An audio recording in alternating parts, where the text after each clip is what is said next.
have to die to meet the devil. Angels fell and landed in the ghetto. The earth was given to the hands of devils. Then we seen the rise of the devil. We fell for the lies of the devil. When we got high was the devil. I looked into the eyes of the devil.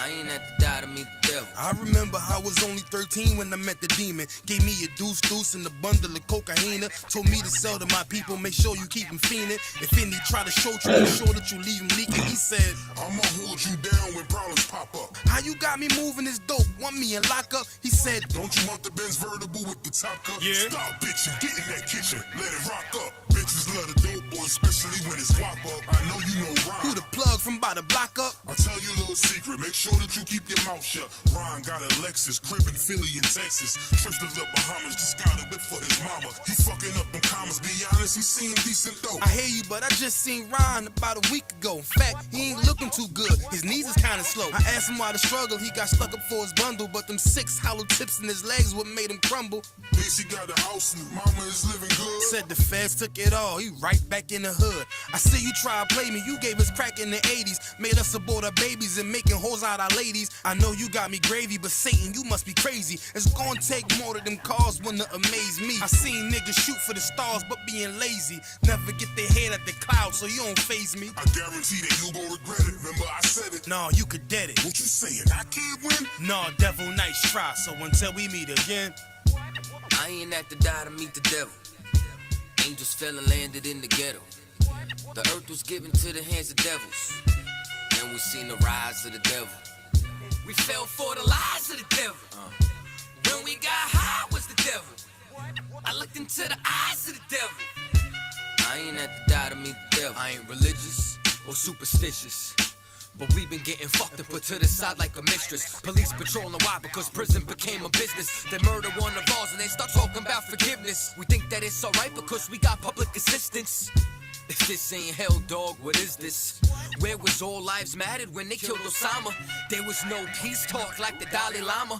Bush dropping bombs saying he gon' bring the drama. They got justice, man, they even caught the Boston bomber. But when we ride, they send the military in armor.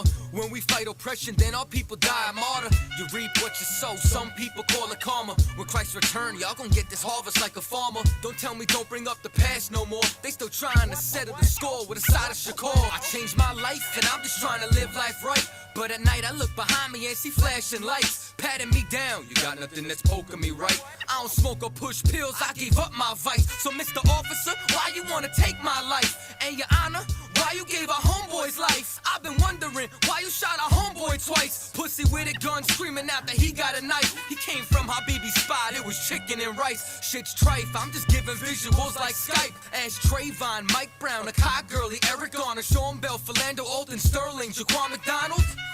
The white man is so devilish. Ask Hammurabi, he'll tell you who the devil is. The white man is so devilish. Ask Hammurabi, he'll tell you who the devil is. I ain't have to die to meet the devil. Angels fell and landed in the ghetto. The earth was given to the hands of devils. Then we seen the rise of the devil. We fell for the lies of the devil. When we got high was the devil. I looked into the eyes of the devil. I ain't have to die to meet the devil. I ain't have to die to meet the devil. Angels fell and landed in the ghetto. The earth was given to the hands of devils. Then we seen the rise of the devil. I pray for the demise of the devil. Lord knows I despise every devil. I looked into the eyes of the devil and said, I pray you die, every devil.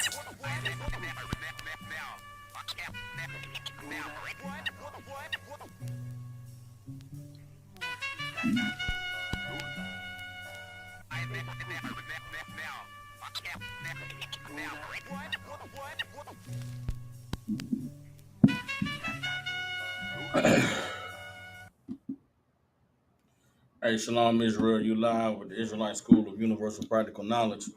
Priest and Captain Soccer War holding down the class live from Memphis, Tennessee. Every Tuesday, Wednesday, and Thursday, we have classes here in Memphis from 7 to 9 p.m. Central Standard Time. You brothers and sisters tuning in, if you got family, loved ones, people you care about in the Memphis, Tennessee, and surrounding areas, get them in contact with the Israelite School of Universal Practical Knowledge.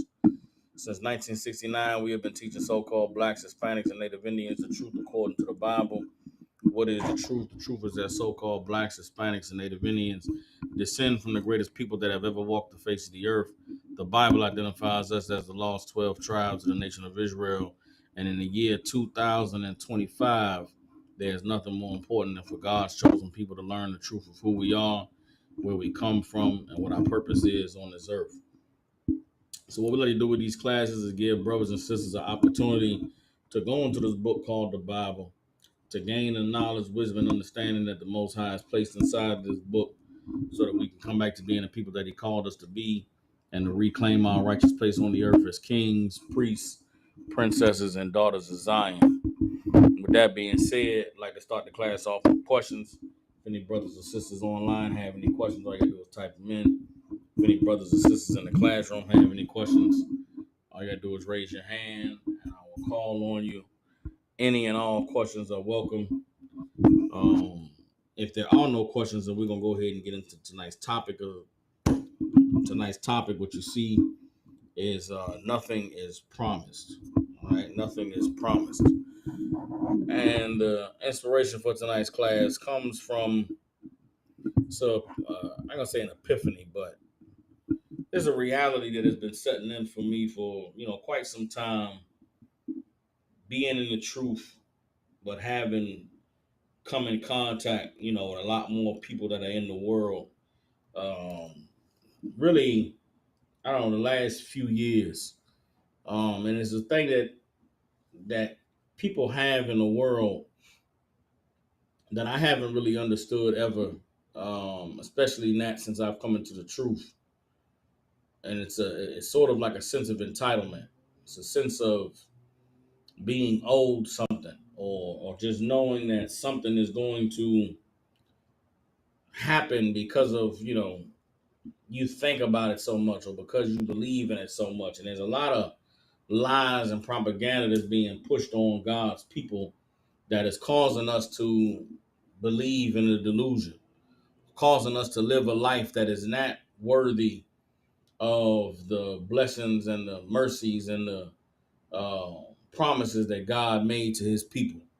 You understand? The Bible is very black and white. The Bible's full of a ton of knowledge and a ton of wisdom. There's a lot that can be gained from reading the Bible and from understanding it. Unfortunately, for most of our people, reading the Bible has never been something that was a priority. You understand? Many years before I came into the truth, growing up, being raised Christian, and in my short time of diving into the church before I found the truth, you get taught about God. You get taught about Jesus. You get taught about, having faith and trusting in God, and believing. And you get taught to, wait on God's, promise, wait on the Lord to answer your prayers. You get taught to, put things in God's hands and trust that He's going to come through. But very rarely outside of the ISUPK are people taught to really read the Bible to understand the true nature of God. Very rarely outside the ISUPK are people taught to read the Bible to get in tune with the reality of the power that we serve. All the time when we argue with people who are outside the ISUPK and we tell them about what we believe and about the laws that we keep and the rules that God established for His people, a lot of the times when we argue with Christians and we argue with these people who say that they believe in the Bible and they believe in Jesus, the reality that quickly sets in is that what people are being taught to believe in the church is not what is being shown to be true in the Bible.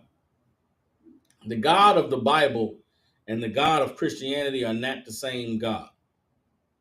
The Jesus in the Bible and Jesus in Christianity is not the same Jesus. Faith in the Bible and faith in Christianity are not the same faith.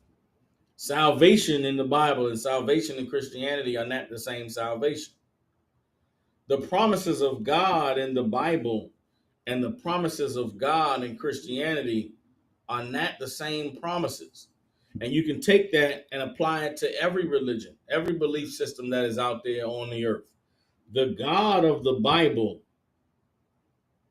and whatever's being taught by Islam, by Christianity, by the atheists, by Seventh Day Adventists, by Baptists, Episcopalians, and Methodists, and whatever you may think to believe in, it's not the Bible. You understand? The God of the Bible never made any promises to anybody beyond the promises that he made to Abraham, Isaac, and Jacob. And the promises, let's get what is the promise that God made to Abraham, Isaac, and Jacob. Let's just see what is the truth about God's promise in the Bible.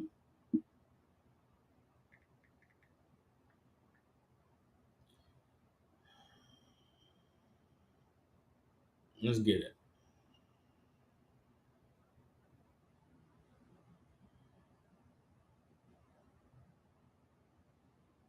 All right.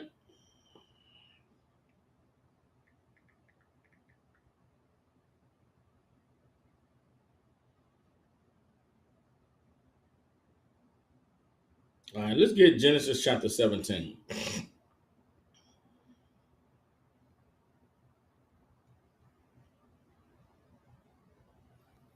get Genesis chapter 17. We're going to start at verse 1.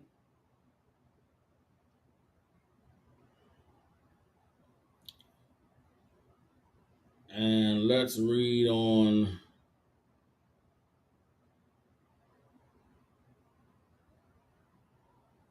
Hold on.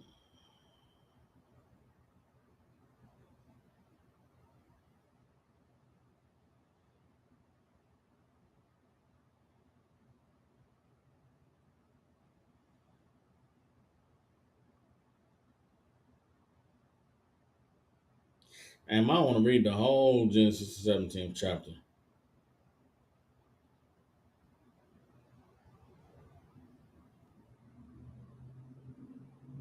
All right, let's get Genesis chapter 17. We're going to start at verse 1. All right. Again, the title of tonight's class is Nothing is Promised. Because in Christianity, our people are being taught that God's promise was for them to prosper and to live amazing and delicious and have riches and wealth and anything that they imagine. If they claim it in the name of Jesus, they can have it. And if they, watch what they say out of their mouths, because the power of the tongue is that whatever they say or they speak, and it makes it a reality and brings it into existence. And it's gotten our people to the point where the superstition of Christianity is so strong that God's people don't want to face the reality of their lives. We don't want to face the reality of the situation that we're in. We don't want to face the reality of the times that we're in. We don't want to deal with the reality that all of these promises and all of these things that we were taught about God in church just aren't true. And so if the things that we have been taught aren't true and they aren't bearing fruit and we aren't able to witness all of these promises that we were told we were going to receive, then where do you go to find out about God? Where do you go to learn the truth? Where do you go to correct all of the mistakes that you've been making because you've been living your life based on false information that you received?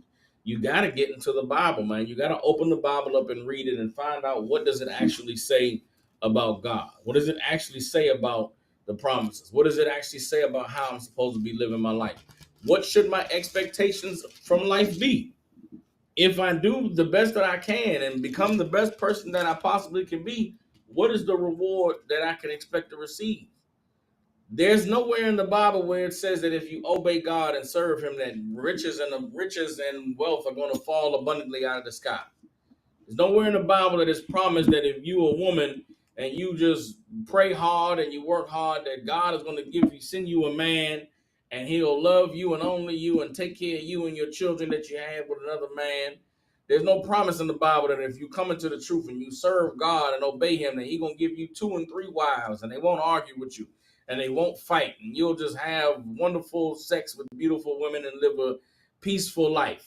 There's no promise in the Bible that if you obey God and do everything he said to do, that there won't be an oppressor on the earth that is here to try you and to torment you and to do all manner of evil, wicked things to really see if you're serious about serving and obeying God. There are no promises from God that anything is going to happen in your life. The promise that God made is that if Abraham's seed obeyed him, that he would make them a great nation, that he would multiply them, that he would protect them and watch over them. Now, what does that mean for each of us as individuals in our own lives? It doesn't mean that you're going to have a wonderful life. It doesn't mean that everything is going to be fine all the time and you're never going to have to stress and never going to have to worry. You read the Bible, you read about the people who were under God's covenant, the people who obeyed God, they didn't have a wonderful life. Everything didn't go good for them all the time. They struggled and they suffered and they were oppressed, and many times they were broken and in hunger and in thirst and in jail and in prisons.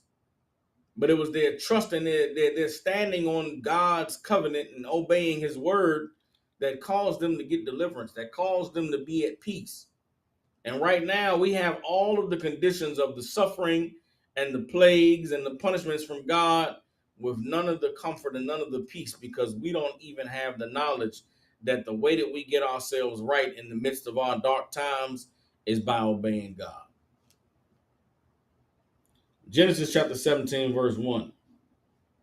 It says, and when Abram was 90 years old and 9, the Lord appeared to Abram and said unto him, I am the Almighty God. Walk before me and be thou perfect. The Most High came to Abraham at 99 years old and said, I'm the Almighty God. Walk before me and be thou perfect. At 99 years old, God appeared to Abraham and said, be perfect. Abraham hadn't lived a perfect life. Abraham hadn't done everything that God said for a person to do. You, at whatever age you are, you find out that Christianity is a lie.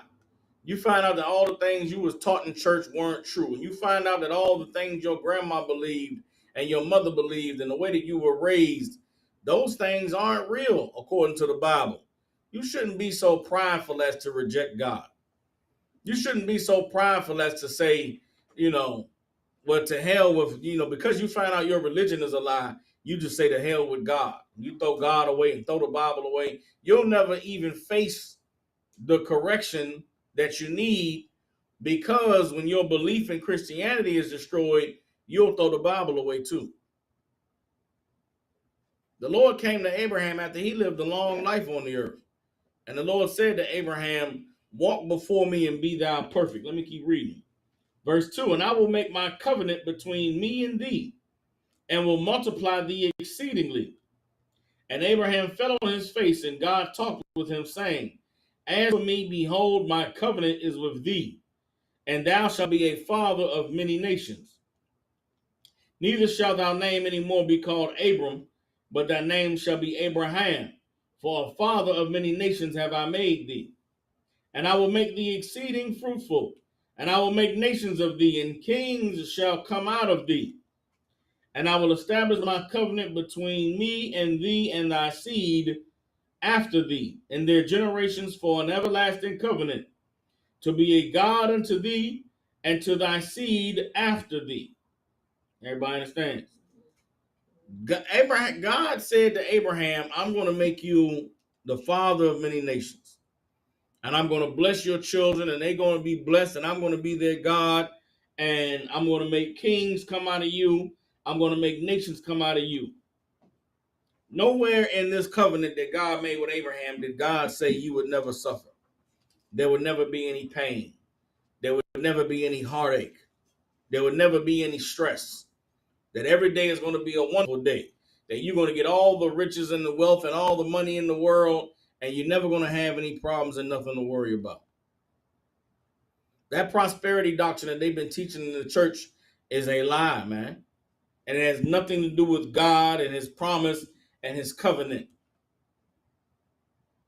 Furthermore, the promise that God made with Abraham was based on us obeying God and following him.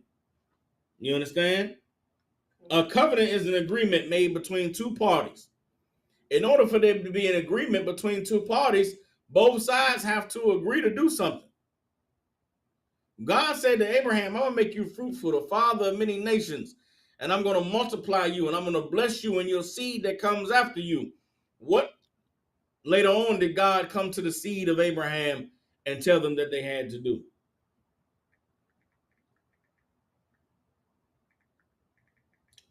Let's get it. Give me hold up.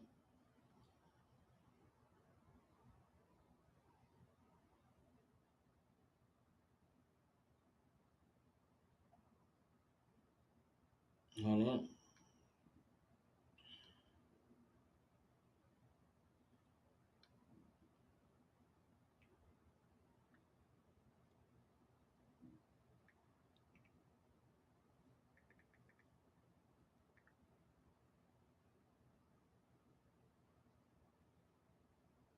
Bear with me.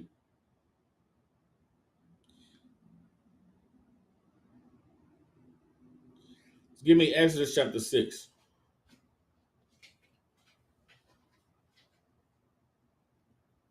Let's get Exodus chapter 6.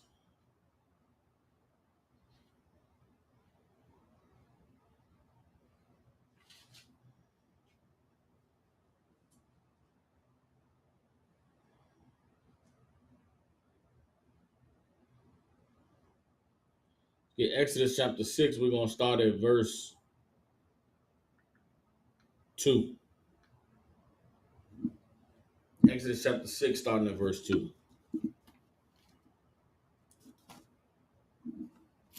Oftentimes we go through things in life, and in the midst of our troubles, in the midst of our sorrow, in the midst of our struggles, sometimes we ask ourselves, why me?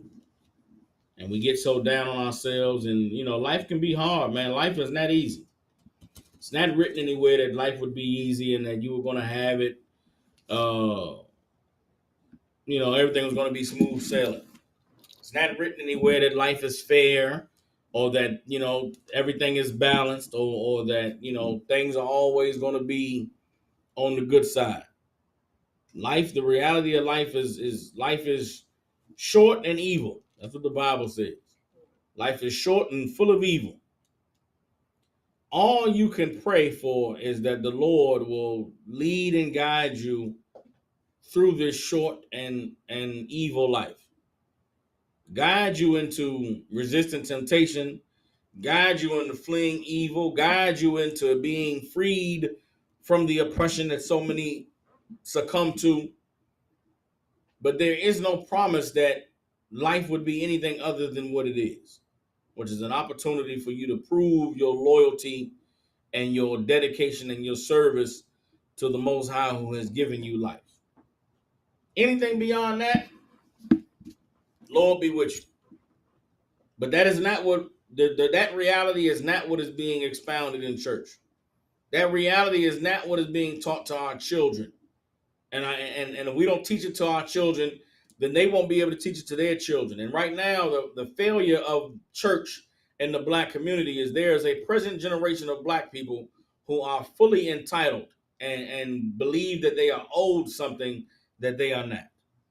They are looking to receive something from life that life does not have to give them, that life never promised them that they would have.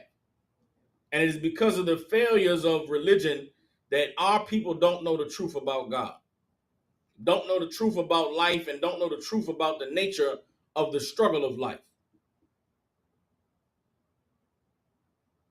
Nothing has ever been promised to any of us. The only promise is that being God's people, if we obey the Lord, He'll be our God. And being our God means that what? We'll have an opportunity to live a good life. But living a good life does not mean there won't be down times. Does that mean there won't be bad days? Does that mean there won't be any suffering? Let's keep reading. This is Exodus chapter 6. We're going to start at verse 2. It says, and God spake unto Moses and said unto him, I am the Lord. Right? You read that in Hebrew, it says, I am Yahweh. And I appeared unto Abraham, unto Isaac, and unto Jacob by the name of God Almighty. When the Most High appeared before Abraham, Isaac, and Jacob, he referred to himself as God Almighty, or the Most High Power. Everybody understands. But by my name Yahweh was I not known to them. He never gave them his name. He gave them what they needed, which is I'm the Most High Power. He never told them his name Yahweh. Verse 4, and I have also established my covenant with them to give them the land of Canaan, the land of their pilgrimage, wherein they were strangers. And I have also heard the groanings of the children of Israel, whom the Egyptians keep in bondage, and I have remembered my covenant. Wherefore say unto the children of Israel, I am Yahweh, and I will bring you out from under the Egyptians, under the burdens of the Egyptians, and I will rid you out of their bondage, and I will redeem you with a stretched out arm and with great judgments. And I will take you to me for a people, and I will be to you a God. And ye shall know that I am the Most High your power, which bringeth you out from under the burdens of the Egyptians. And I will bring you into the land concerning the which I did swear to give it to Abraham, to Isaac, and to Jacob. And I will give it to you for an heritage. I am Yahweh. This is the Most High's promise. The promise he made to Abraham, Isaac, and Jacob was that I would greatly multiply your seed. And I will be with them and one day make them a great nation, and I will be their God, and they will be my people. Everybody understands? This is the promise that was made by God.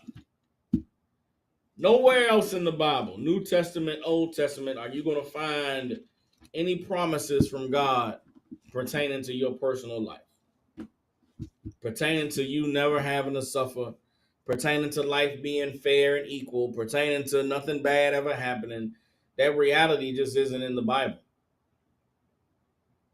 The belief that obeying God and believing in God means everything good and wonderful is going to come into your life is not real. That is not true. You understand? Get Matthew chapter 6, verse 11. Let's go to Christ in the New Testament. Christ is the greatest among us, right? Christ is the Son of the Most High. He came here from the Most High to be an example to us, right? So if anybody knows God or understands life and the nature of life, it would be Christ. Let's see what Christ taught us about life and about what we could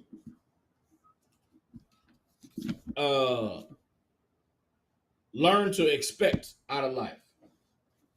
See if Christ, when he taught us to turn to God and to pray to God, if he taught about prosperity, if he taught about everything wonderful happening in your life, if he taught about, living some easy, sweet, wonderful life where everything goes your way. Again, the Jesus of the Bible and the Jesus of Christianity are not the same. You understand? This is Matthew chapter 6. We're going to start at verse 11. Let's hold up. Let's go up further. Let's go Matthew chapter 6, verse 5. All right? Start at Matthew 6 and 5. Christ said this, and when thou prayest, thou shalt not be as the hypocrites are, for they love to pray standing in the synagogues and in the corners of the streets, that they may be seen of men. Verily I say unto you, they have their reward. Who is Christ talking about? He's talking about your pastor. He's talking about those people who stand up in church and give such a great prayer, pray such an amazing prayer that everybody in the church is feeling emotional and crying and thanking God. Christ said, don't be like that. He's talking about the Muslims who making a public show to bow down on their rug and to pray 5 times a day facing the east and to make sure that everybody sees them get down on their knees and say their prayers. Christ said, don't be like them. They are hypocrites, and guess what? They have their reward. Imagine that. Imagine Christ saying that the people that stand up in front of everybody and give an amazing prayer, they are hypocrites. That is as powerful a statement today in 2025 as it was in the year 50. You understand? Like Christ absolutely understood the spirit of somebody who portrays that they are of God, but shows you that they believe in God, but they do nothing that God says to do. And it is still true today. And don't think it stops with the Christians and the Muslims. This goes to those Buddhist monks praying in those temples and meditating 20 hours out of the goddamn day, sitting in solitude, where everybody gets, people go study the Tibetan monks and all of that. They study the damn East Indians that worship Krishna, that don't bathe for 20 years at a time. Christ is talking about all of them. Everybody that's doing something for show to be seen of how dedicated they are to God, they are a hypocrite. You understand? Verse 6, but thou, when thou prayest, enter into thy closet. And when thou hast shut thy door, pray to thy Father which is in secret, and thy Father which seeth in secret shall reward thee openly. But when ye pray, use not vain repetitions as the heathens do. What is that? Again, the Muslims, those Buddhists, those, Hindus, those Christians with all of that speaking in tongues. Christ said, don't be like them, man. Don't pray in repetitions. Praying is not some type of a ceremony. It's not some tradition. It's not something where you go and chant. That's not you seeking the Lord. Again, the God of the Bible is not the God of Christianity. It's not the God of Islam or Buddhism or Hinduism. It's not the God of yoga and meditation. That's not the God of the Bible. Reading on Matthew 6 and 7. But when ye pray, use not vain repetitions as the heathen do, for they think that they shall be heard for their much speaking. Be not ye therefore like unto them, for your Father knoweth what things you have need of before you ask him. After this manner, therefore, pray ye, Our Father which art in heaven, hallowed be thy name. Who are you praying to? You're praying to the Father in heaven. Holy is your name.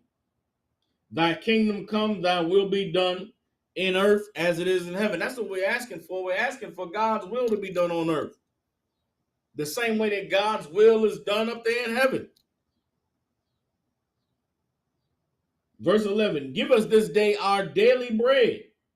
Christ said to ask the Lord for your daily bread. Christ didn't say ask for $1 million so you could, buy you a house. Christ didn't say ask God to break generational curses and to, give you prosperity. Christ didn't say ask God to bless you with that, $100,000 job and that 401k and that vacation home and that Mercedes Benz and that big house and that disposable income. All of these things you've been taught that you're entitled to, that you've been taught are coming to you one day, that you've been told God wants to favor you and bless you. It's not true according to the Bible. The prayer that Christ told us to pray is the prayer of the man and the woman who has faith. That if I just do what God said to do, then guess what? I'll eat today. And that's all I'm worried about. Am I going to be able to eat today? What kind of life does that person live? That's not somebody that's balling out of control. It's not somebody that's doing it big and got disposable income. That's not somebody who has everything in life figured out, and everything is going their way. To be thankful for your daily bread is the righteous way to see life. Do you got bills? Yeah, you do. Do you have enough money for vacation? Probably not. Do you have $500? You have $5,000 in emergency fund in case you lose your job or your loved one gets hurt and you're not able to go to work. You have enough money to pay your bills for the next 6 months? No, you don't. Guess what? You don't need any of that. If you trust in God, if you obey in God, because guess what? He'll make sure that you have your daily bread. We somehow have lost the understanding that life is about survival. And we have been convinced and brainwashed into believing that life owes us the promise of life, liberty, and the pursuit of happiness. You understand?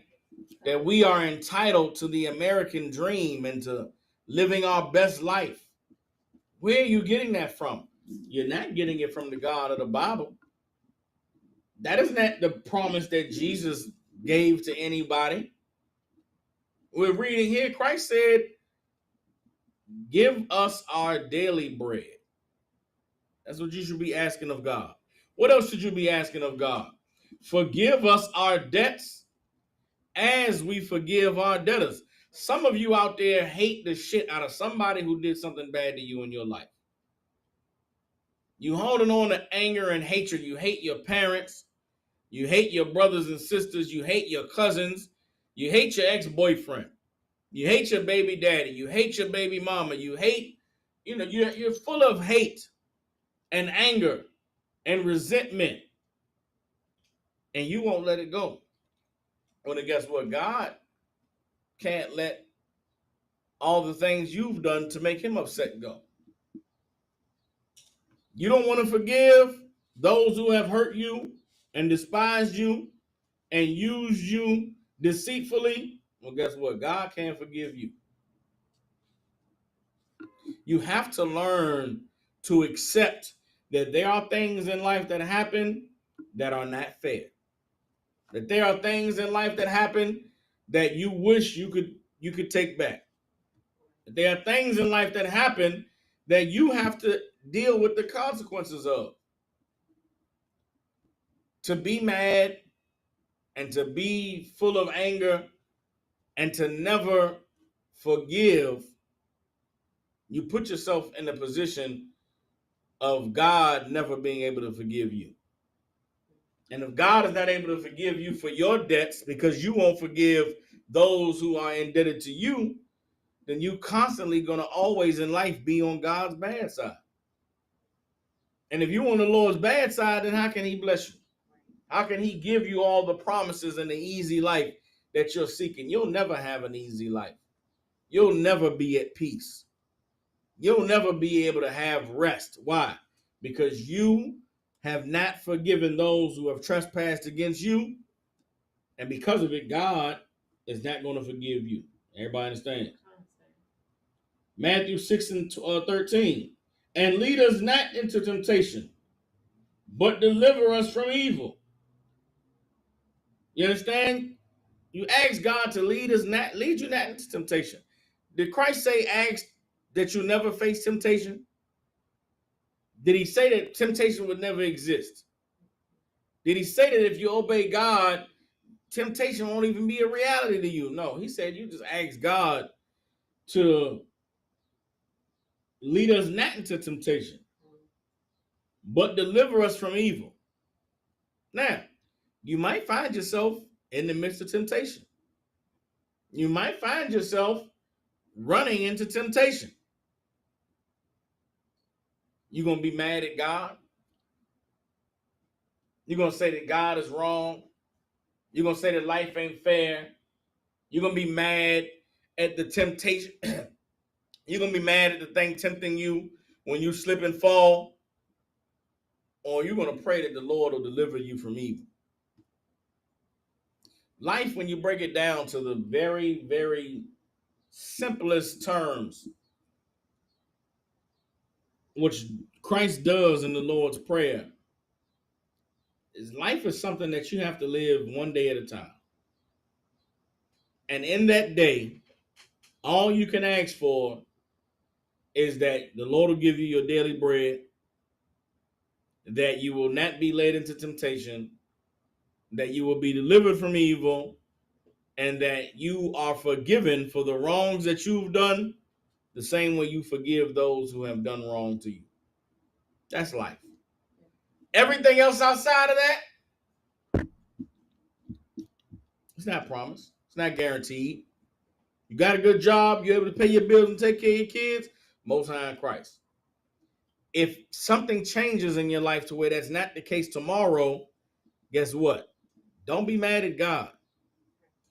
Don't curse the Lord and say it's evil or the Lord forsaking you. That, whatever period you face yourself going through in life, it's just a part of life. And you've got to accept it. And the more that the more that we learn of the true nature of God, a lot easier life will be when things don't work out in the fairy tale manner that you imagine they would.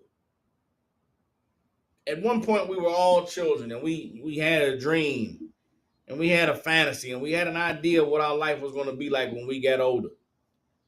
Then you actually got older, and you know what you learned? That life you thought you was going to have when you were a kid was a child's imagination, because that is not real life. What you thought about life when you was a kid, it's not real life. That is not how it works. All the things you were taught about life as a child, you grew up and realized, I was taught a bunch of bullshit. Excuse my language. All the stories, all the movies, all the books that you read, all the things you were taught about life, you grew up and your life is nothing like any of that shit you was told about.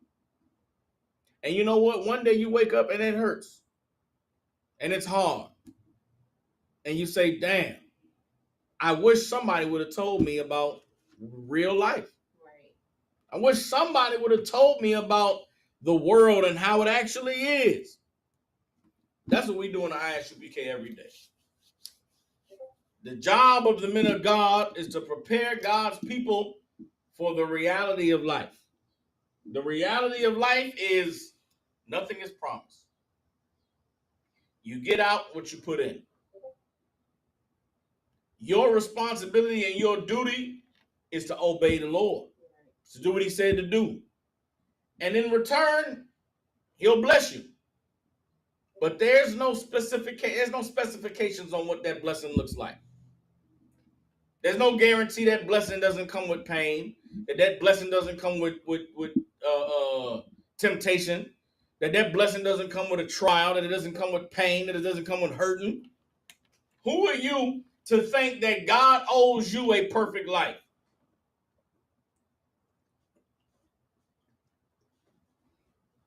Who are you to think that God owes you a painless existence? Who are you to think that you deserve the easy road? Who promised you that? Who told you that? What have you done to deserve the easy road? What do you done to deserve a free pass? Everybody else got to go through life and struggle and overcome, but you just get the golden carpet rolled out for you? You better than Job. You better than Christ. You better than David. You're better than Solomon. You're better than Ruth and Esther. These people we read about in the Bible faced unimaginable horrors, unimaginable tragedies and traumatic situations. But your life should be better than theirs. Nah. That is not the truth. That is not God. That is not reality. The reality, life is hard, short and full of evil. But if you have faith and if you trust in the Lord, then you should pray and ask that he gives you your daily bread.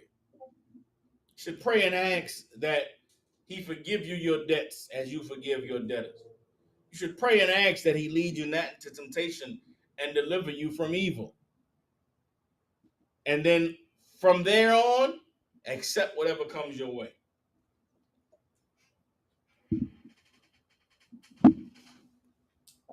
Let's drop that. Let's go to Psalms chapter 23. Let's go to Psalms chapter 23. The God that you are being taught about in church is not the God of the Bible. That all loving and all happiness and all peace and all the good, wonderful things happening to you in life is not the God of the Bible. The God of the Bible requires you to endure hardship. The God of the Bible requires you to face temptation and overcome it. The God of the Bible requires you to go through the storm and be in pain and cry and plead unto him so that he can deliver you. The God of the Bible is of no effect if you go through life and never suffer. He loses his power. You go through life and everything wonderful happens to you, then what is the purpose of God? God is necessary because life is so hard. And where you believe that money is going to solve everything. Money is not going to solve your problems. You could have all the money in the world, and guess what? All of your problems in life are still going to be there.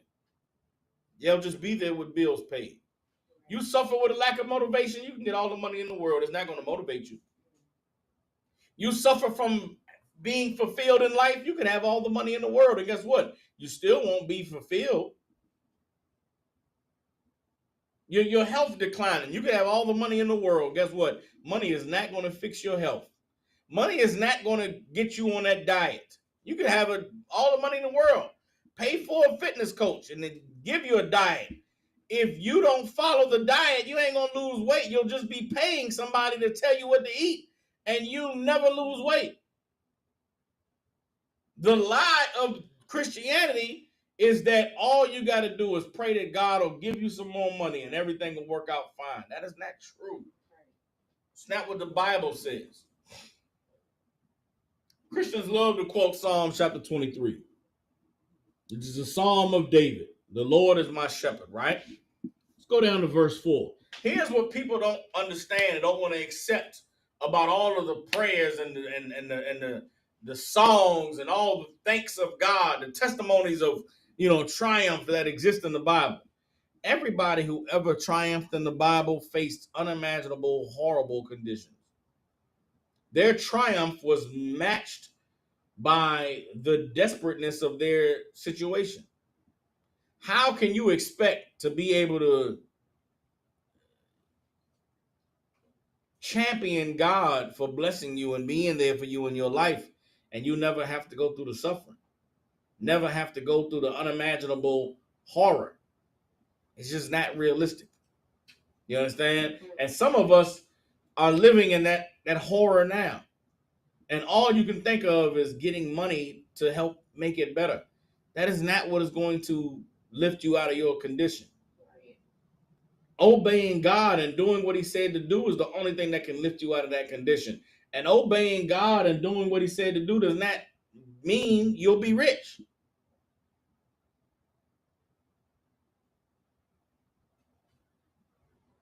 We're in Psalm chapter 23. We're going to start at verse 4. Here's what David said about the blessing and the protection of God.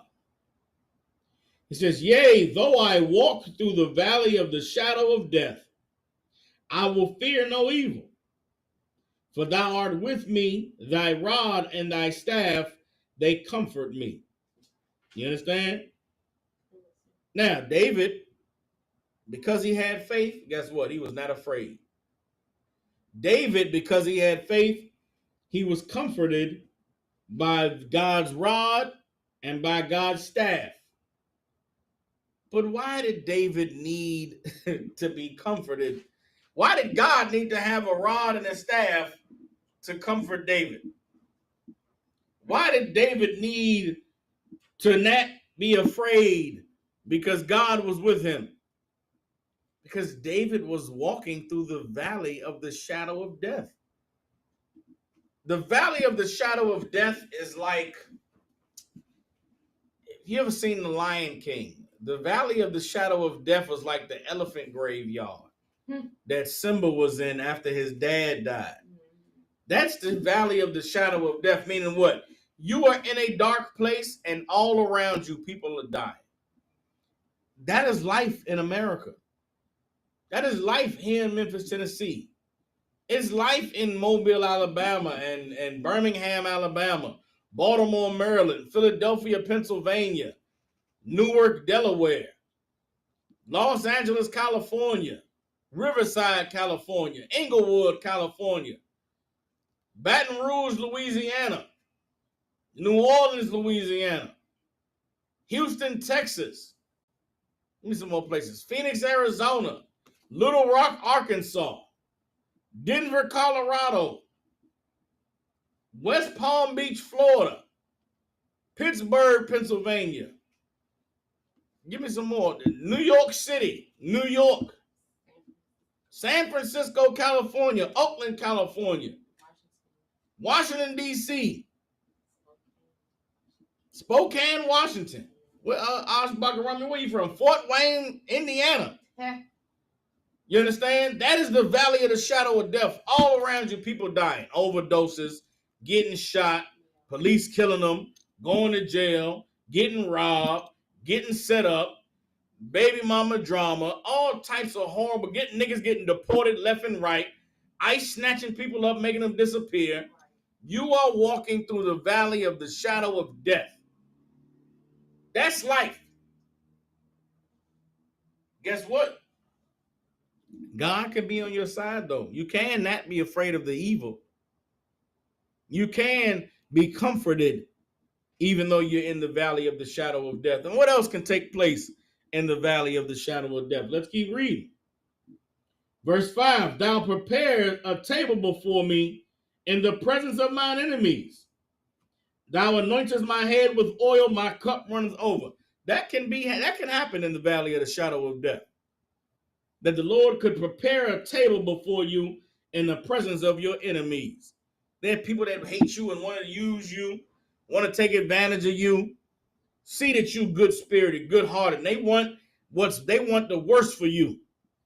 Guess what? If you obey God and you serve him, then guess what? You ain't got to be afraid of them. You ain't got to worry about them, the evil things that they have imagined against you. The Lord will prepare a table before you in front of them. What does the Lord prepare a table for? For you to eat good. You understand? And eating good doesn't mean you're going to be rich. Doesn't mean you're never going to have to worry about you're not going to have no problems in your life. You will eat good, though. You understand? That's all that anyone should be asking for, should be hoping for. Anything beyond that, it's not a guarantee. And because that, you shouldn't look at wealth and riches like it equals God. Satan can bless you with money too. Satan can bless you with money because it gives you more access to things that will take you away from serving God. Satan can bless you with money because it makes you focus on things other than doing what God said to do. Not everything having to do with money is a blessing. Right. So if you poor your whole life and all you think about is getting money equals being blessed, you'll get money and destroy yourself because of the access the money gives you. The only thing that we need, being poor and being broken and being oppressed, is the truth about God. That is what is going to help us. That is what is going to heal us. That is what is going to get us out of the condition that we are in. David in Psalms 23 was in the valley of the shadow of death. He didn't complain. He didn't cry. He didn't say, why am I in this valley? He said, no, I'm in the valley, but you know what? The Lord is with me. Right. I ain't got to worry about nothing because I know I'm doing what I'm supposed to do. He didn't question, why am I in the valley? You know what? Nobody in this Bible that suffers the things they suffer ever questioned why. There's one man that questioned why in the Bible, and it was Job. Job questioned, why me? Why am I suffering these things? Why I got to go through this? Why did Job question? Because Job knew he did everything he was supposed to do. Who among us can say that we can take Job's position? What have you done in life to never have to suffer anything? What have you done in life to never be tempted, to never be tested? And when your test comes, is your test the test of Job? Your struggle in life isn't, man, I was rich and had everything, then I lost it all. And now my health is failing me. My family is dead and gone. My woman who I love turned her back on me, and nobody is there for me. I'm by myself in this world. None of you can say that. Especially not if you're in the truth. You found yourself in here. Don't dare disrespect the work that these men and these women have sacrificed their lives to do by being in here and saying you alone. By being in here and saying ain't nobody in your corner. Being in here, if you in the truth and you hungry, shame on you. Because why you ain't called somebody and said, Salakia, man, my money is short. I need to put in a monetary request. If you in the truth and your bill's not being paid and you not telling nobody, shame on you. How dare you be under the watch and the protection of men of God and you don't tell somebody that your money is running short and you need help on some bills. If your electric getting cut off, your cable ain't working, shame on you for not reaching out to your camp leader and letting somebody know about your situation. How dare you embarrass us and shame us and make it look like we aren't doing our job as men of God to let people suffer and they supposed to be under our protection. Shame on you. You too goddamn proud to open your mouth and talk about your problems and your struggles and your worries. And so you shame the work of the Lord. None of us can complain about anything that God sees fit for us to go through. None of us can complain about anything that God sees fit for us to suffer. Why? Because we have not lived a perfect life to where we don't deserve anything.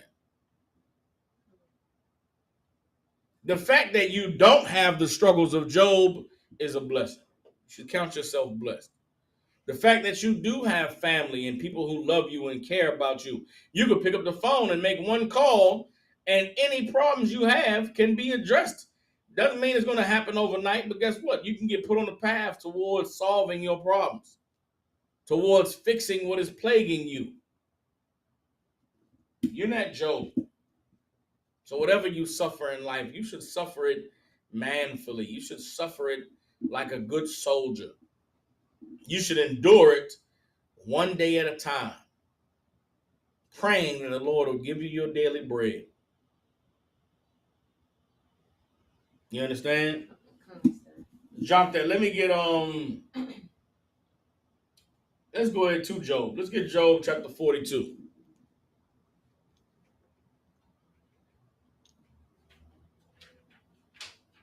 If you know somebody, being in the truth, man,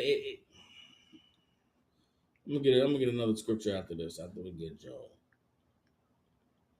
Being in the truth makes it so difficult dealing with people in the world.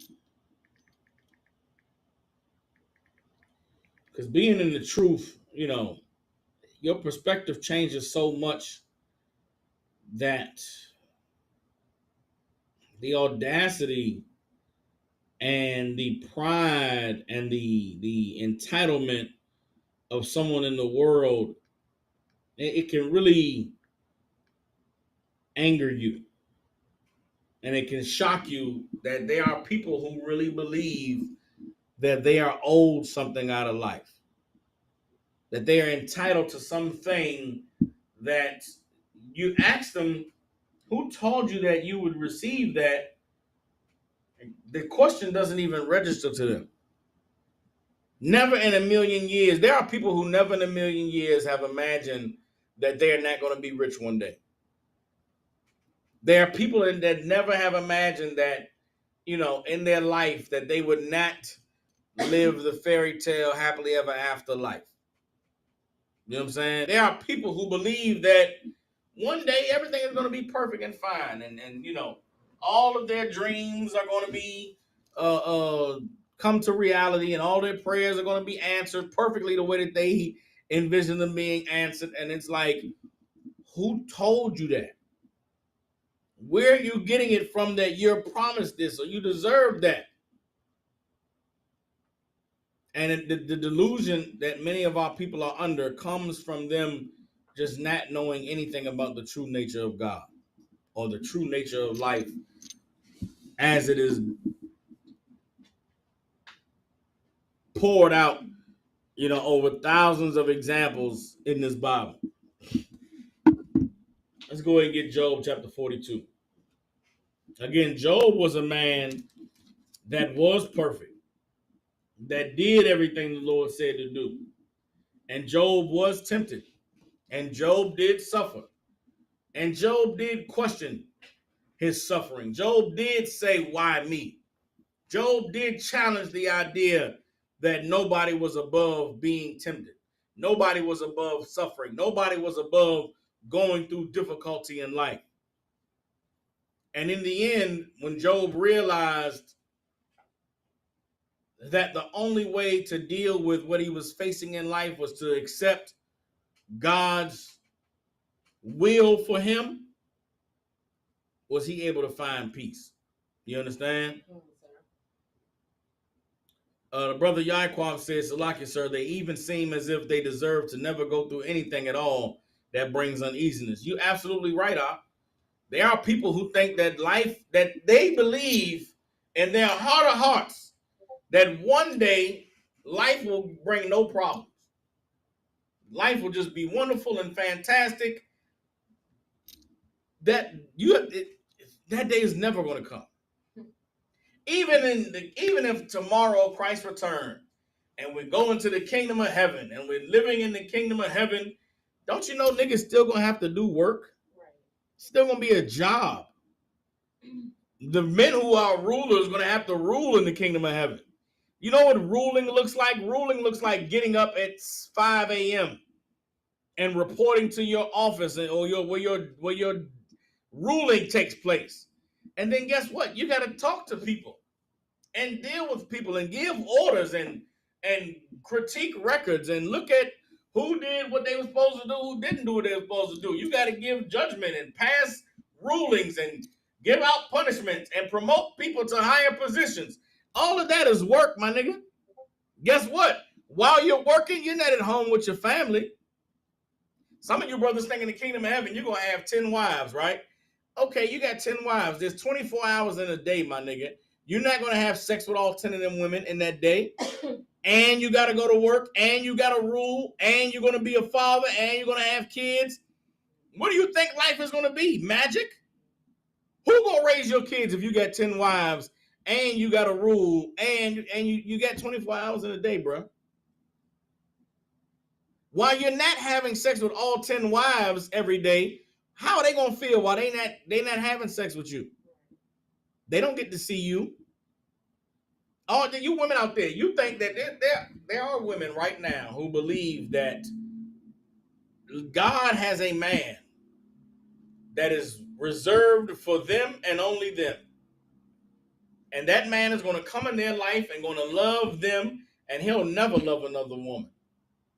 Guess what? That woman, she has children.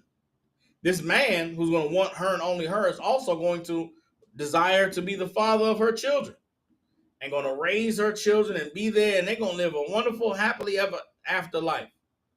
You know that woman who believes that? Her mother and her father were not together when she was growing up.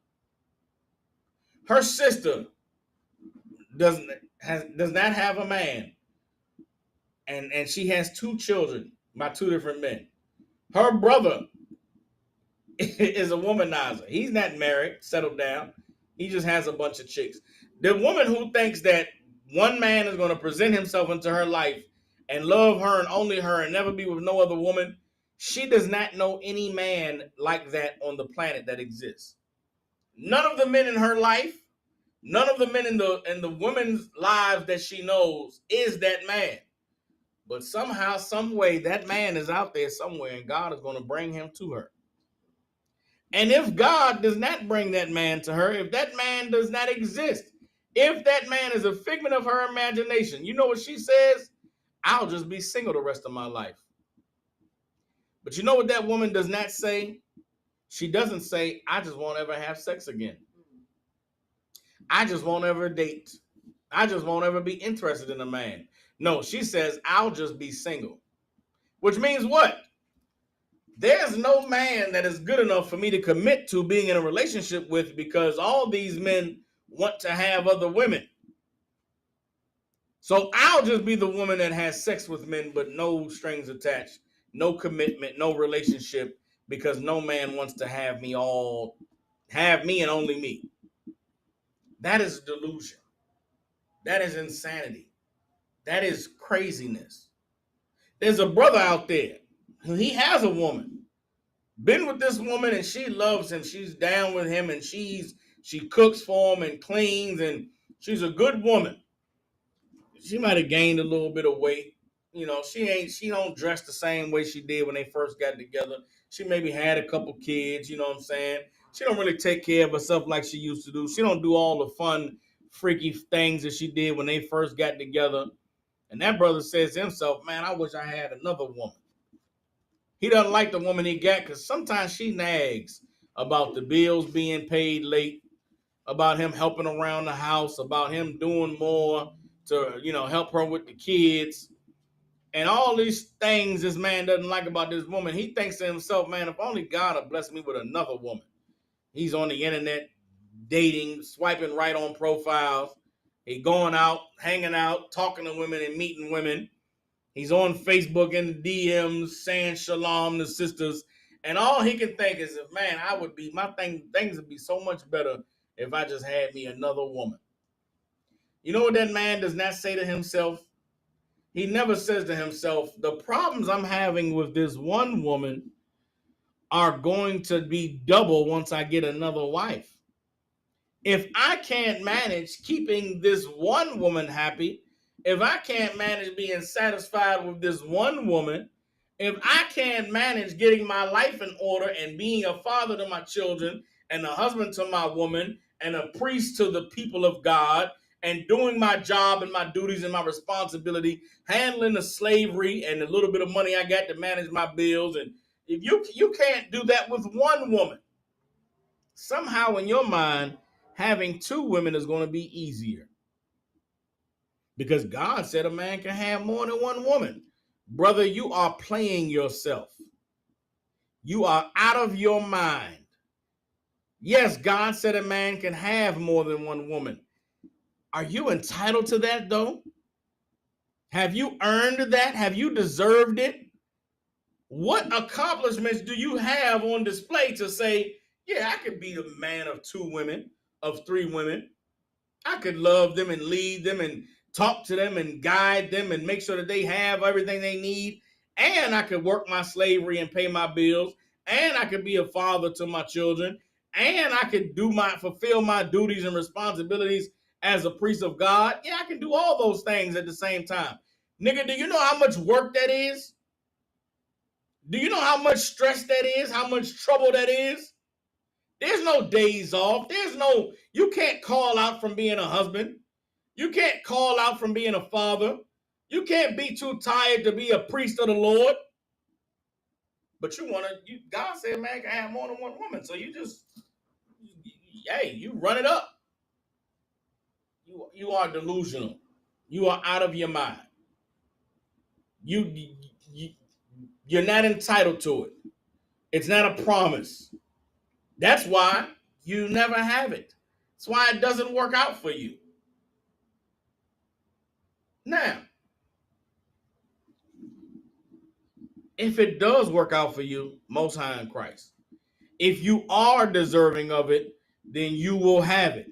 If you are capable of maintaining it, the Lord will give it to you. But it doesn't mean it'll be a free ride, that it won't come with pain and heartache and frustrations and anger. Having one woman is challenging to your manhood. Why?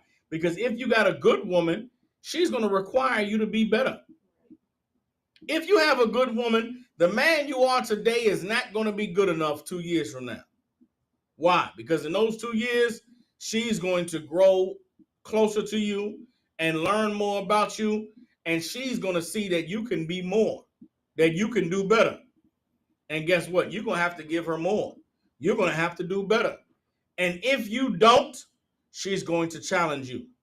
The challenge ain't going to be, oh, nigga, it's not going to be a nag. It's not going to be an argument. It's not going to be a fight, but it's going to be a disappointment, a letdown that she has. And you're going to feel it. You're going to see it. You're going to know this woman sees me and knows that I should be better. And you're going to feel it inside yourself. I should be better. I should be doing more. The Lord has blessed me and given me this opportunity and given me this and that. And I should be better for myself and for this woman and for our children. Brother, if you don't put in the work to be better, then you're going to be miserable. And it's going to be, life is going to be hard. And you're going to be in a dark place. And you know how you get out of that? The Lord, trusting in the Most High, asking him to give you your daily bread, praying that he would forgive you your debts as you forgive your debtors, praying that he would lead you not into temptation, but deliver you from evil. That is the reality of life. Everything in life is it's constant work. It's no days off. It's no resting. It's no easy periods. You gotta be fighting and pushing and grinding. And if you ever think that there's going to come a day where that's never going to be the case, you are not living in the real world. You're not living in reality. Everybody understands? Job, in his questioning of God, when he got to the point where he realized the truth about life, Job was able to accept what God showed him. Let's get Job chapter 42, verse 2. You understand? We'll start at Job 42 and 1. It says, Then Job answered the Lord and said, I know that thou can do everything, and that no thought can be withholden from thee. God knows everything, and there's no thought that you can withhold from God. You think the Lord don't know what you're going through? You think he don't know your suffering? You think he doesn't know your hardship? The Lord knows everything. The fact that you have the hardship, the fact that you have the struggle should give you peace in knowing the Lord is still with me. The Lord sees what's happening. He knows what I'm dealing with. If I stand with him, then guess what? It's all going to work out. But knowing it's going to work out doesn't make it any easier while you're in the present moment of going through what you're going through. Everybody understands? Verse 3, who is he that hides counsel without knowledge? Who hides counsel without knowledge? What does that mean? To hide counsel without knowledge, meaning what? You can't have a plan or a thought and an idea about something with no one knowing about it. You ever heard the term man plans and God laughs? That's this. You got a plan. You think it's without knowledge? You think God don't know what your plan is? You think God don't know what you're trying to do? He knows. Everybody understand? Who is he that hideth counsel without knowledge? Nobody. Nobody can hide counsel without knowledge, right? Therefore have I uttered that I understood not. Job acknowledged, man, I said things that I didn't understand how wrong I was in saying them. I uttered that I understood not, things too wonderful for me, which I knew that. Job realized, man, I said things, I imagined things that were too wonderful for me. I questioned above my pay grade. I questioned above my level of understanding, right? Verse 4, Hear, I beseech thee, and I will speak. I will demand of thee and declare thou unto me. This is Job saying, these are the things that he uttered. When he spoke to the angel, when he spoke to the Lord, these are the things Job said. Hear, I beseech thee, meaning please hear me, and I will speak. I will demand of thee and declare thou unto me. I'm demanding something, and I'm praying you give an answer. Verse 5, I have heard of thee by the hearing of the ear, but now my eyes see of thee. Job said, I heard about God. I heard about the temptation and the tragedy and the suffering and the deliverance of God and the salvation. He said, I heard of it, but now after everything I've been through, now I see. For some of you, you've only heard of the goodness of God. You've only heard of God's deliverance and of God's salvation and of God's long suffering, but you haven't seen it. You haven't experienced it. You can only see God when he delivers you from the hell that you find yourself in. If you never find yourself in that hell or accept that you're in hell, if you never deal with the reality of the hell that you are in, then how can you ever see God in the midst of it? You go through life believing that you are entitled to some success or some, lifestyle, or, something is owed to you, then you'll go through life full of anger and resentment that you don't have what you believe you deserve. That is not the way to go through life.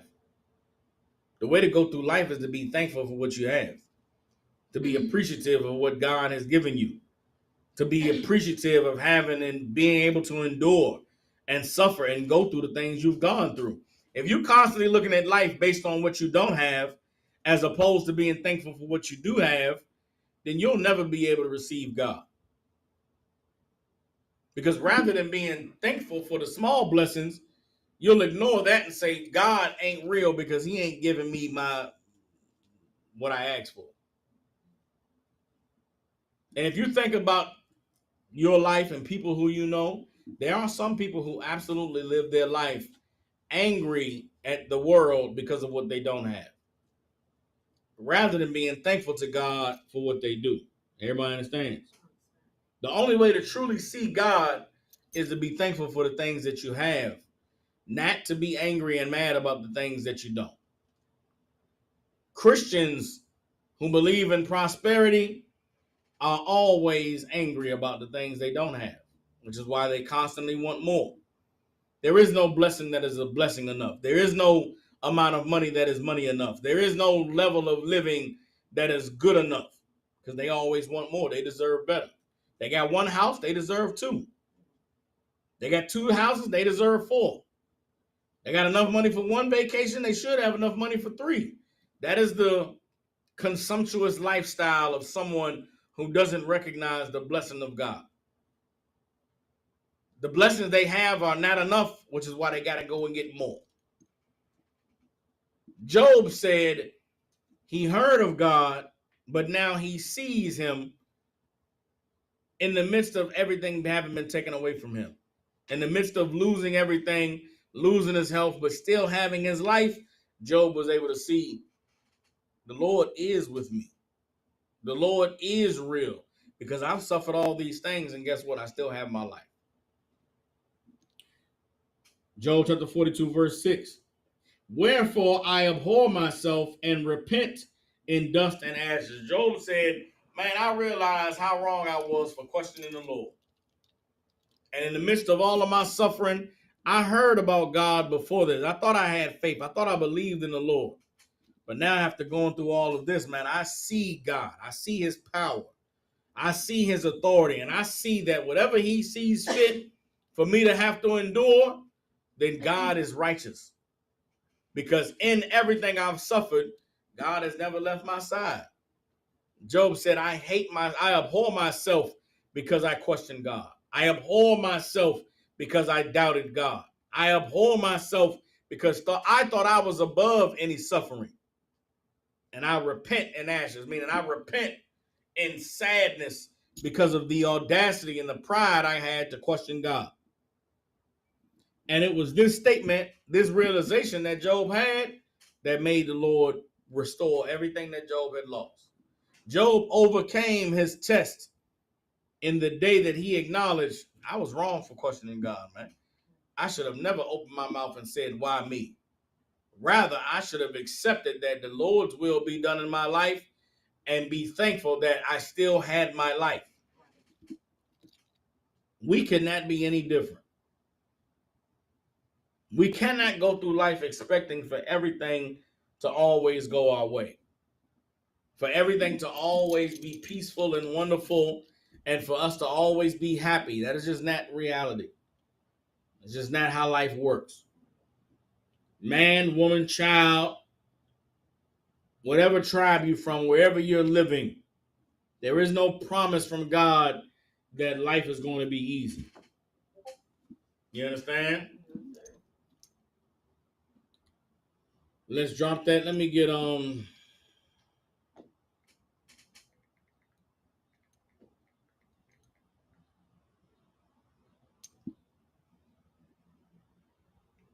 on.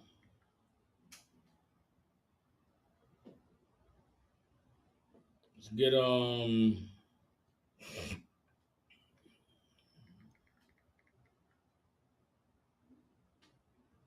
hold on.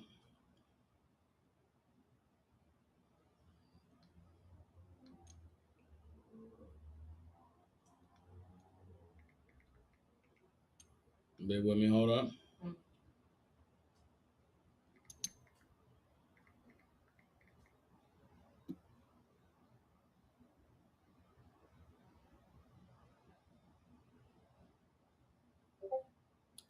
Give me bear with me.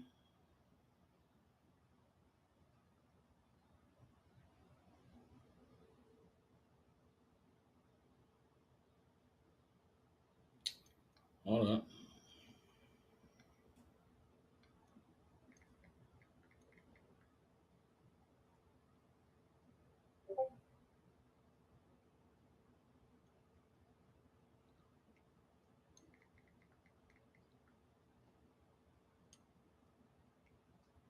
Let's go. That's what it is.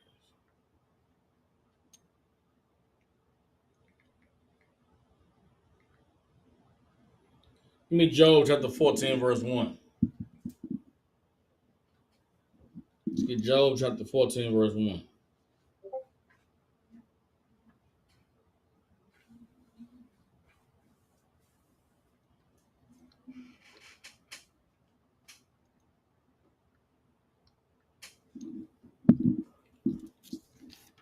Job chapter 14, verse 1 reads, Man that is born of a woman is a few days and full of trouble. That's what the Bible says about life. Who is man that is born of a woman? Every single one of us on the planet Earth. Man that is born of a woman is of a few days and full of trouble. You only live, life is short, and your life is full of trouble. You understand? Here one day, you're gone the next, and in between is just trouble. That's it. The Bible doesn't say life was going to be easy, life was going to be good, life was going to be fair, everything is going to work out in your favor. Nah.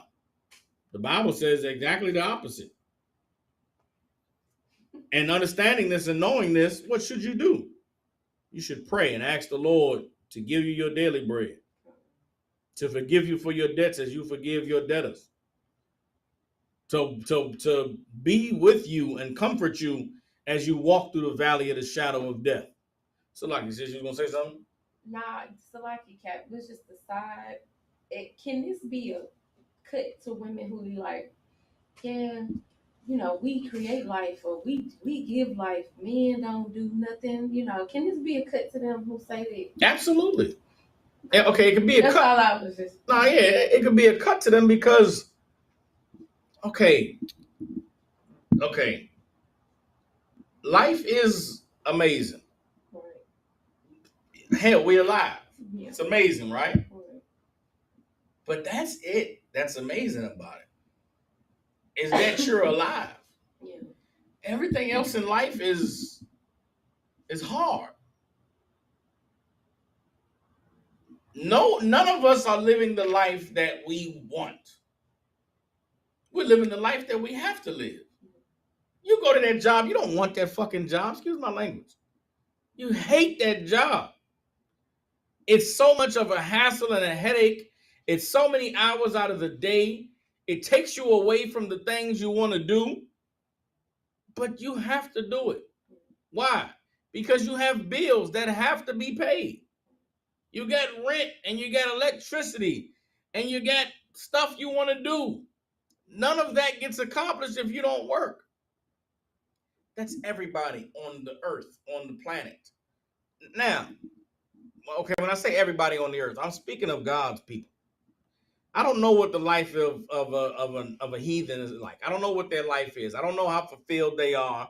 I'm talking about for God's people. Our lives, all of them are hard. We are enduring hardships and suffering things. And guess what? The most rich and prosperous among us, they have worked the hardest. Meaning, they have done unimaginable things that you would never do to get where they are. They've had to suck stuff and bend over and hide secrets and lie about things and do shadowy stuff in the dark that you would have never been willing to do. You could never live a day in the shoes of somebody who is black and rich, black and wealthy. You know how many people they've had to cross, how many poor people they've had to step over to go through life rich. I'm talking about millions of dollars in your bank. And you go to the corner and see a wino asking for $2 and you say, nah, man, I ain't got it. Do you know what kind of the world you have to live in your mind for you to be okay with that? That is a dark place. That person is someone who is not they've done so much in their life to get where they are that poor nigga at the gas station asking for $1 is a waste of space, a waste of life. I could never be that nigga because I suck penis to be where I'm at. Or I ratted on my partner to be where I'm at. Or there's rich people in this society. To be rich in this white man society, to be up there and rub elbows in our oppressive society, you have to be living an evil life, a horrible life.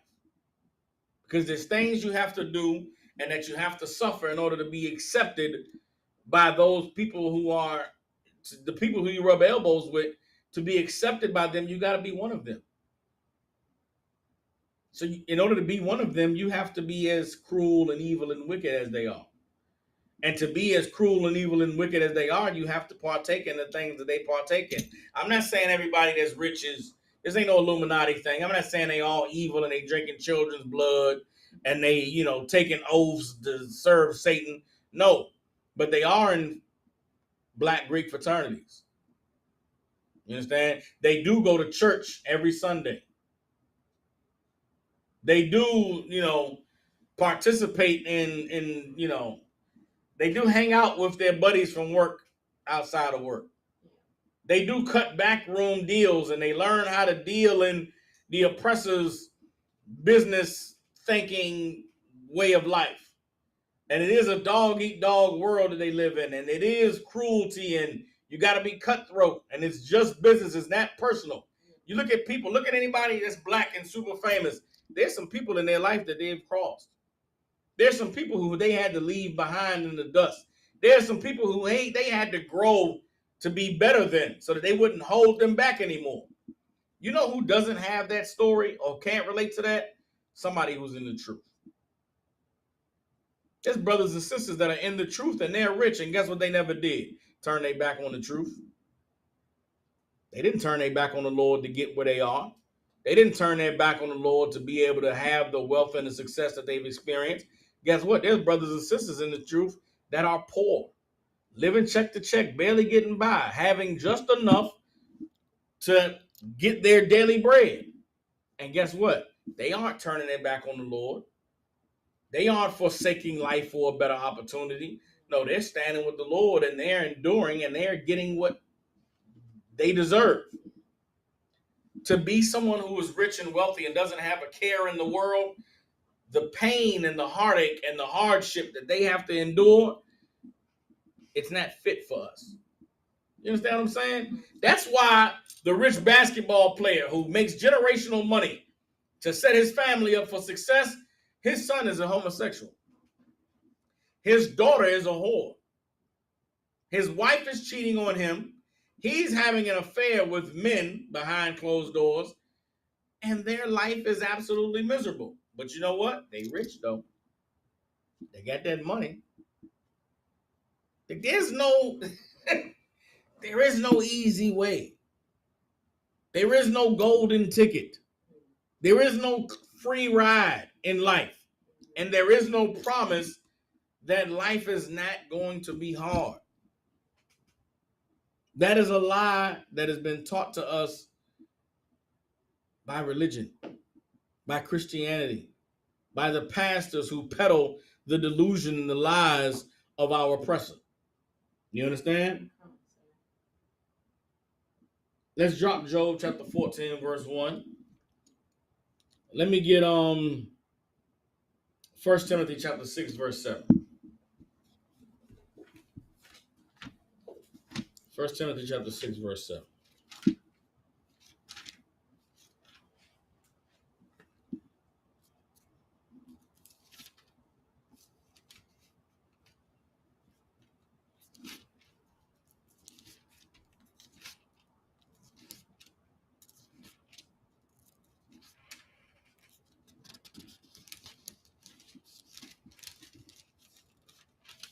1 Timothy chapter 6, verse 7.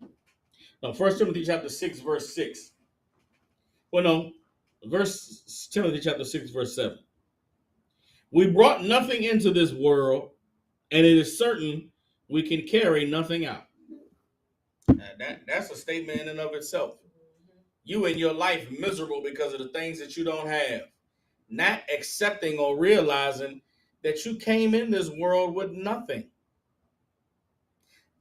Life is very temporary, man. And whatever your condition is that you are in right now, it is a very temporary condition. You up top, you up right now. You winning and got everything, and life is wonderful and amazing, and there's no drama, there's no turmoil, there's no suffering, there's no pain. Guess what? That is temporary. You at your lowest point in life right now. You broke, you don't know how you're gonna pay your bills. Your woman is mad at you. You and your husband beefing. You don't have anybody to comfort you or to love you or to tell you it's going to be all right. Man, it's so miserable and your back is against the wall. Guess what? That is temporary. That's going to pass very, very soon. What you should remember is you came in this world with nothing. You know what else you should remember? Let's keep reading. 1 Timothy 6 and 7. And it is certain we can carry nothing out. So you come in this world with nothing, and when you die, you take nothing with you. Verse 8. And having food and raiment, let us be therewith content. Then guess what? You know what should be enough for you? Having food and clothes. As long as you're not bucket naked, as long as you have your daily bread, what are you complaining about? What are you so sad for? What are you so disappointed about in life? For remember, Abraham was 99 when the Lord said, follow me and be perfect. Walk before me and be perfect. What are you, 21, and you didn't get to go to college, and you got a baby, and things ain't working out with your baby mama, and what, life is over now? She gonna put you on child support, and know what? Your life is not over. Stop whining and crying and being so sad and woe is me. How about you get on your job and be about the business of doing what God said to do so your condition can change? Because you came in this world with nothing. If you got food and clothes right now, then guess what? You're doing a lot better than you did when you came into this world. And you're doing a lot better than where you'll be when you leave this world. Everybody understand? Verse 9, but they that will be rich fall into temptation and a snare, a trap. They that will be rich fall into temptation and a trap, and into many foolish and hurtful lusts, which drown men in destruction and perdition. Those people who sit around worrying about how much money they don't have, worrying about all the things that they can't do, worrying about all the places that they can't go, they fall into many hurtful and diverse lusts. You want to know how a woman becomes a whore on a stripper pole, or selling vagina on the internet, or selling vagina on the streets? I live in Memphis, Tennessee. It's certain streets you ride down, You see prostitutes out in the summer heat. It's baking right now.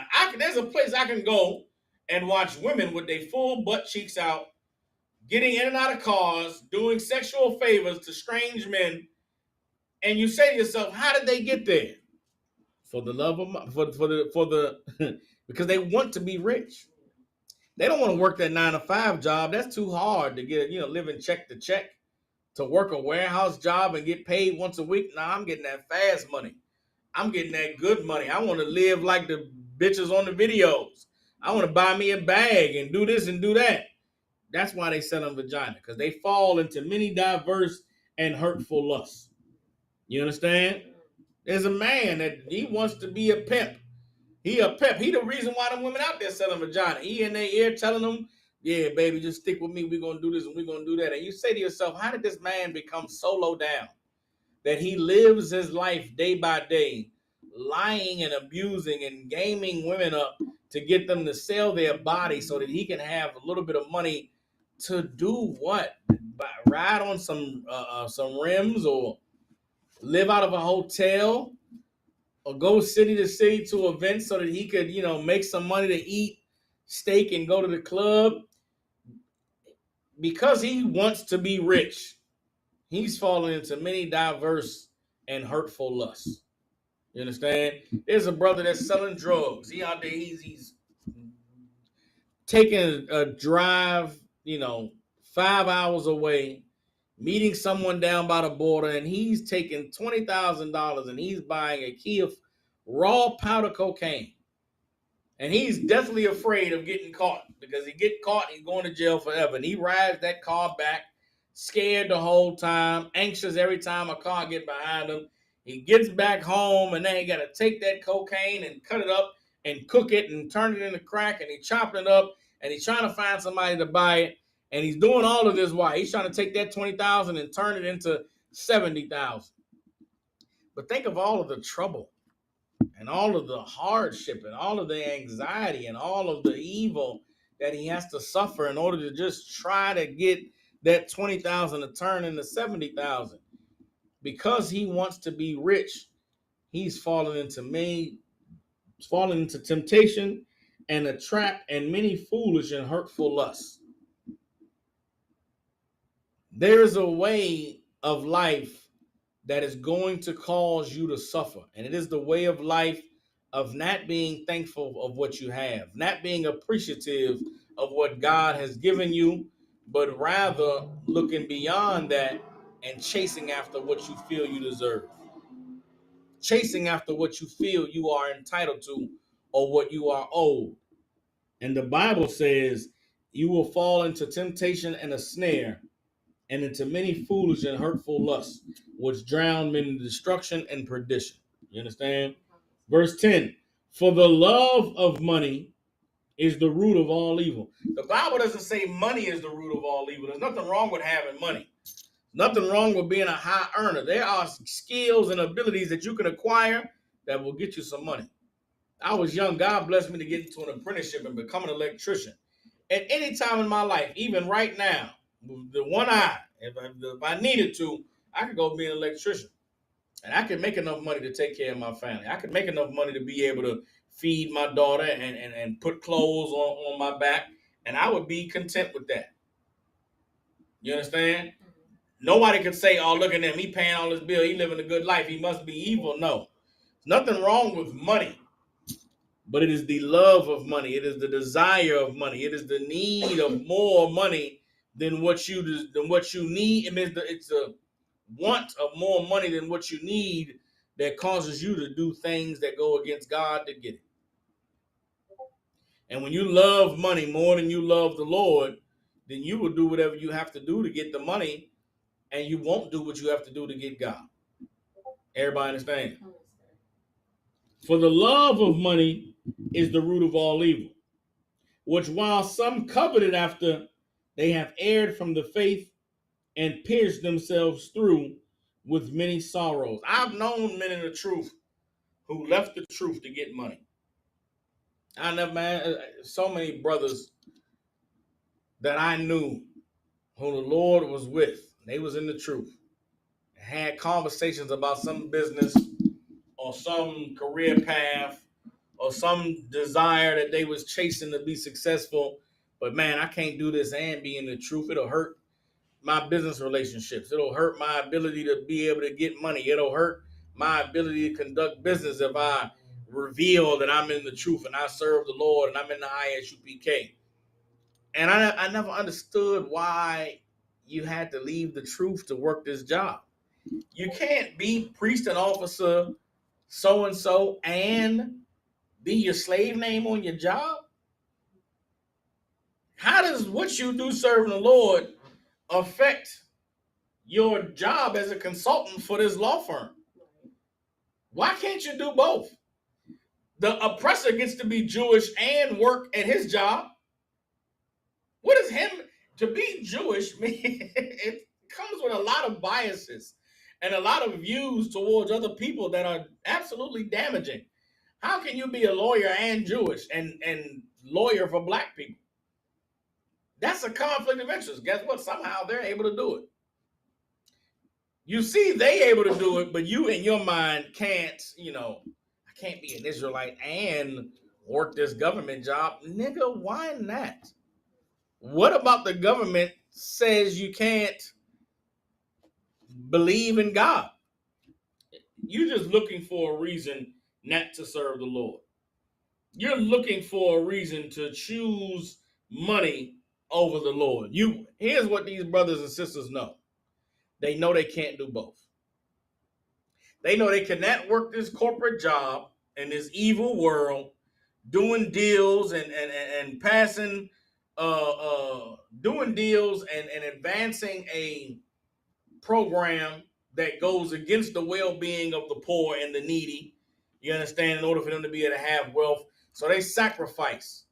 They sacrifice their love of God in order to go get this money, man, in order to have that job, in order to have a peace of mind that they'll never have to lose their money because of their belief. They'll just trade in their belief. I've known cats who was in the truth, and because of identifying as brother so-and-so in the ISUPK, he felt like his business wasn't thriving.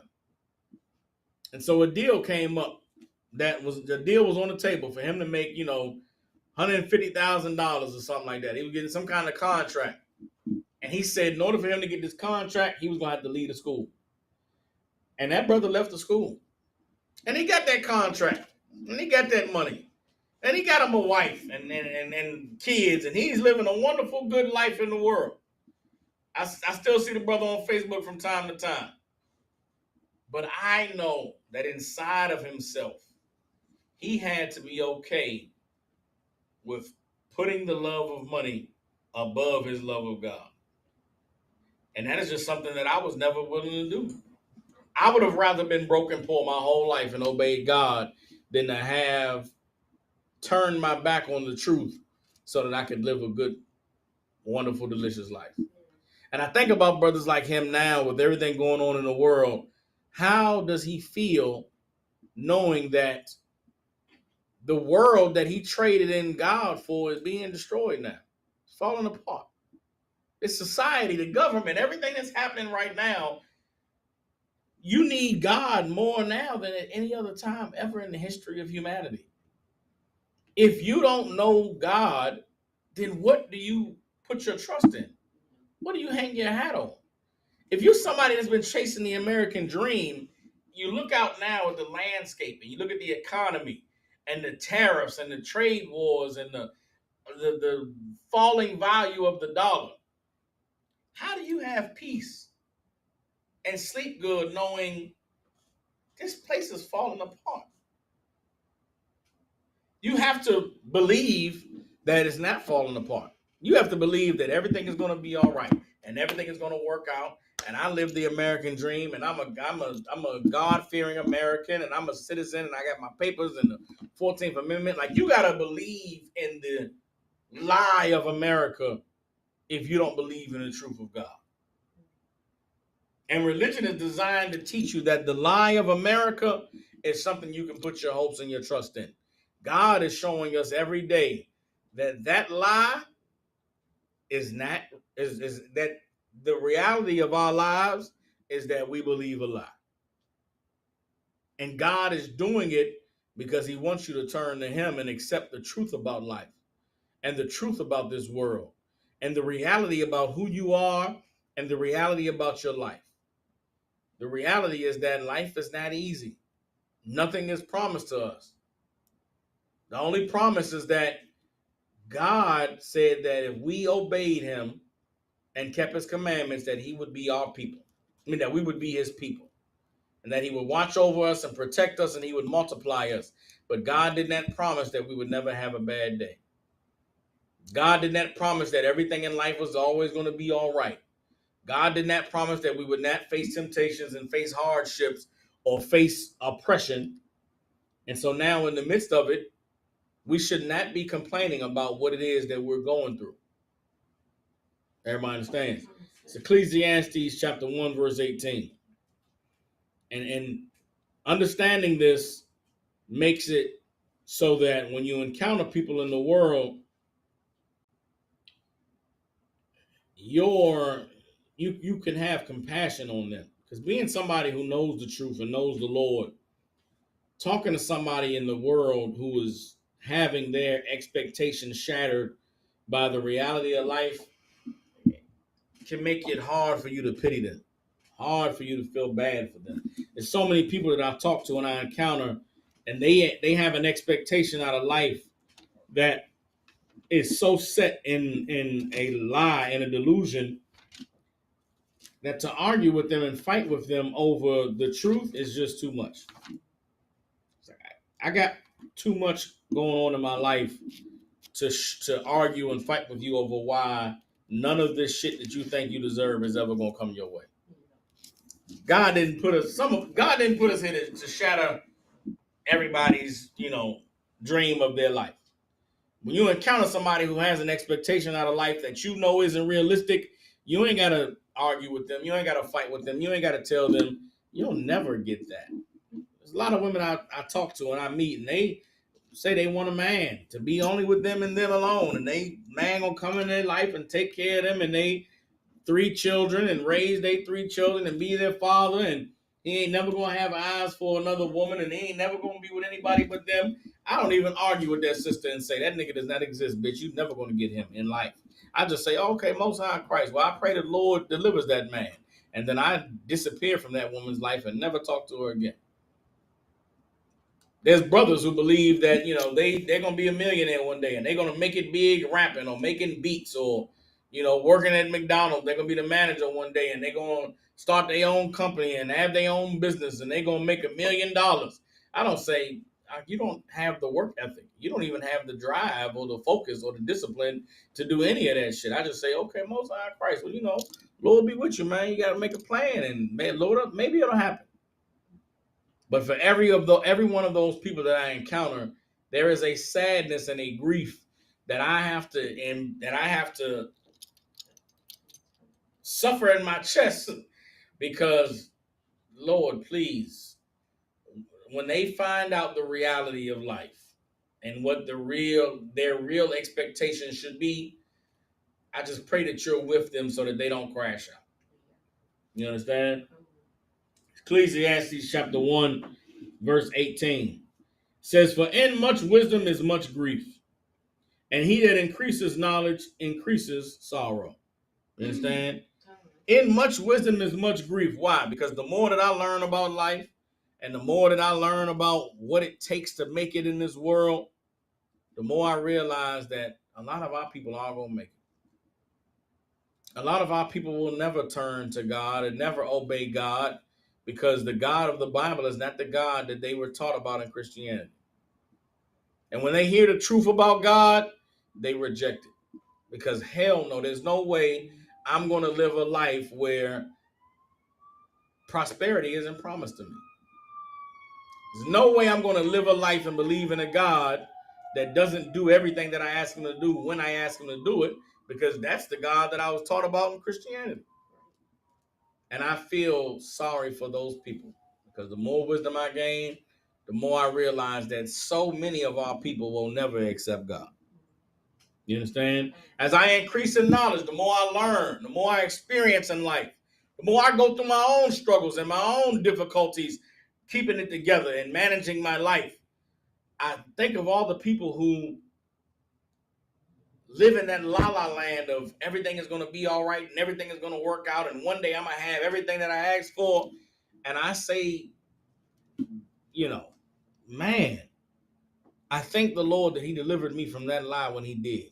Because I could not imagine at my age, I'm 38 years old, I could not imagine being this age and over the last 15 years thinking that I'm going to be rich one day. And I'm going to have all the money. Like, I've gotten by these last 15 years thanking the Lord for my daily bread, praying for my daily bread. I've gotten by these last 15 years asking the Lord to forgive me as I forgive me for my trespasses as I forgive those that have trespassed against me. I've gotten by the last 15 years praying the Lord will lead me not into temptation, but deliver me from evil.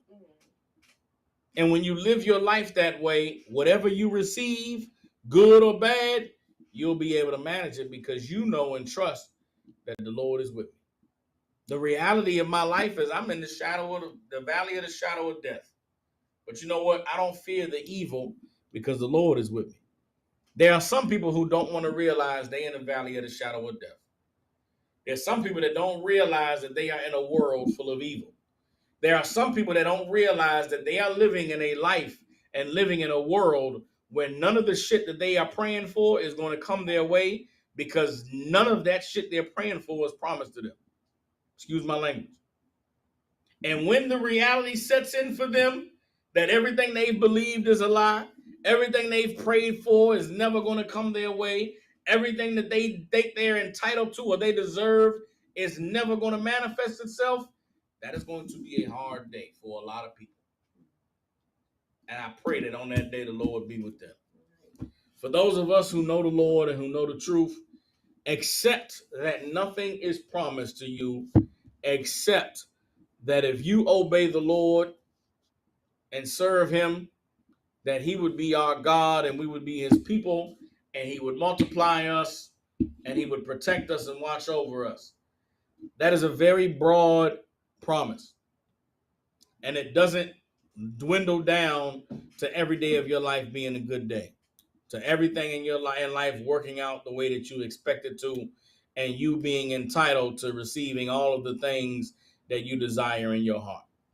The reality is that man who was born of woman is of a few days and full of trouble. And as Christ taught us, we should pray that the Lord will give us our daily bread. And with that, you should be content. And with that, we're the Israelite School of Universal Practical Knowledge out of 1 West 125th Street in Harlem, New York. Since 1969, we have been teaching so-called blacks, Hispanics, and Native Indians the truth according to the Bible. What is the truth? The truth is that so-called blacks, Hispanics, and Native Indians descend from the greatest people that have ever walked the face of the earth. The Bible identifies us as the lost 12 tribes of the nation of Israel. And in the year 2025, there is nothing more important than for God's chosen people to learn the truth of who we are, where we come from, and what our purpose is on the earth. With that being said, you brothers and sisters have family, loved ones, people you care about in the Memphis, Tennessee, and surrounding areas. Get them in contact with the ISUPK. You understand? We got a school here in Memphis at 3000 Walnut Grove Road. Again, 3000 Walnut Grove Road. If you go on Google, ISUPK Memphis, there's a number you can call to get counsel, to get help, to get assistance with anything you may be struggling with in life. And with that,